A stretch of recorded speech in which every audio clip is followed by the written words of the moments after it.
Votre premier invité de votre grand journal du soir, Éric Woerth, président Les Républicains de la Commission des Finances de l'Assemblée nationale, ancien ministre du Budget, en l'occurrence, ça se précise. Bonsoir Éric Woerth. Oui, bonsoir. Merci d'être avec nous en direct ce soir. Le prélèvement à la source, c'est quand même plus simple pour les Français, non ? Non, je crois pas. Enfin, je pense qu'il faut reporter cette affaire. Au moment où il y a un débat sur le pouvoir d'achat et sur la croissance, le prélèvement à la source, il va en réalité baisser le revenu visible sur la feuille de paye des uns et des autres, et notamment de tous les salariés. Visible sur la feuille de paye, c'est important, parce qu'en réalité, on est d'accord, vous n'êtes pas en train de nous raconter qu'on va perdre en pouvoir d'achat l'année prochaine. Non, c'est visible. Oui, c'est un sentiment. Oui, mais on est bien d'accord. Entre la psychologie, vous savez, l'économie, c'est la psychologie, la consommation aussi. Donc c'est un sujet dangereux. Je ne sais pas s'il y a des bugs ou pas. Le ministre ne peut pas le savoir lui-même d'ailleurs. Ça, on verra. Mais la question, elle est réellement de savoir si les entreprises doivent se transformer en collecteurs d'impôts. Je ne le crois pas. À un moment donné, où la loi Pacte va venir à l'Assemblée nationale avec l'idée de faciliter la vie des entreprises, si je reprends les argumentaires du gouvernement, on va compliquer la vie des entreprises. Et puis ça augmente l'impôt des Français. Ça augmente l'impôt des Français ? Oui, ça augmente l'impôt des Français parce qu'à partir du moment où vous fiscalisez sur le revenu de l'année, le revenu de l'année N, il est plus important, à peu près, en moyenne, pour beaucoup de Français, il est plus important qu'un revenu de l'année N-1. Juste sur la transition, alors, il y a une... D'accord, mais il y a quand même aussi, on va le rappeler, 2 tiers des Français qui sont mensualisés. Pour eux, ce sera normalement quasiment $1. Non, ça n'a rien à voir. Non, ils sont mensualisés. Ils sont déjà mensualisés, monsieur Woerth. Ils sont revenus... Attendez, non, j'entends bien, il y a une petite nuance sur la phase de transition. Ça n'augmente pas de manière pérenne. Ils seront mensualisés sur leur revenu de l'année, alors qu'aujourd'hui, ils sont mensualisés sur leur revenu de l'année précédente. Donc la question, elle est que c'est le moment. Le moment est véritablement extrêmement mal choisi. Alors, c'est une réforme Hollande-Eckert. C'est pas une réforme Macron au départ. C'est une réforme qu'ils ont retrouvée dans leur carton et qu'ils ont décidé de mettre en œuvre. De reporter une année déjà. Je pense que c'est une faute.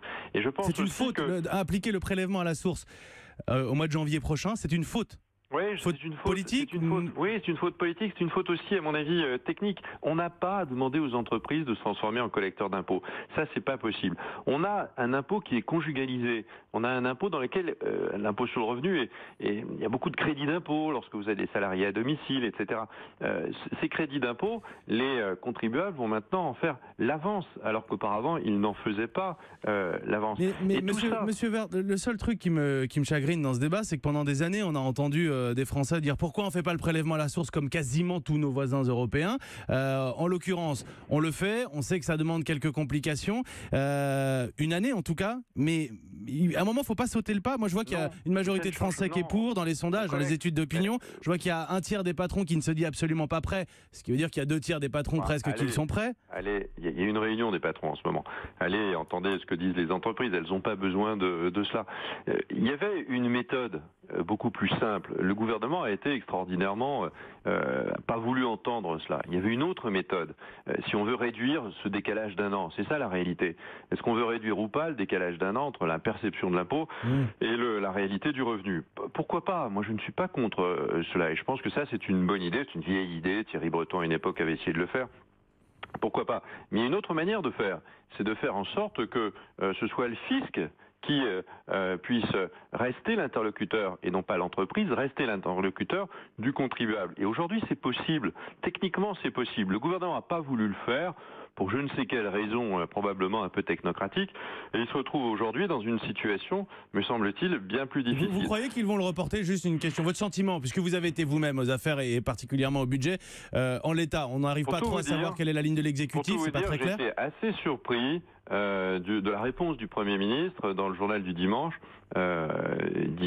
à la question qui a été posée. Normalement, le Premier ministre, il aurait dû dire oui, c'est engagé, on va le faire au 1er janvier. Il dit pas ça du tout, parce qu'il voit bien que ça pose des sujets et qu'il faut poser la question à quelques mois. La valeur du travail, ça pose des sujets sur le fond. Au fond, vous avez une valeur, votre travail a une valeur, ça c'est votre feuille de paye, et puis derrière vous payez vos impôts. L'amputer directement sur la feuille de paye, psychologiquement, c'est autre chose. Ça pose des questions de tension salariale. Je vais poser la question, monsieur Woerth. Je vais poser la question question à ceux qui... Parce que culturellement, c'est différent, puis ça s'est fait il y a 10 ans, 20 ans, 30 ans ou 40 ans. Et l'impôt sur le revenu des autres pays n'est en aucun cas calculé de la même manière que le nôtre. Je vais demander, Eric Woerth, à nos auditeurs de nous dire ce soir, est-ce qu'on est en retard de 15, 20, 40 ans ou est-ce que c'est trop tard, on peut plus le faire? Est-ce que vous êtes d'accord avec Eric Woerth? Est-ce que c'est une faute d'attaquer sur le prélèvement à la source dès la fin du mois de janvier prochain? 39-21 ce soir.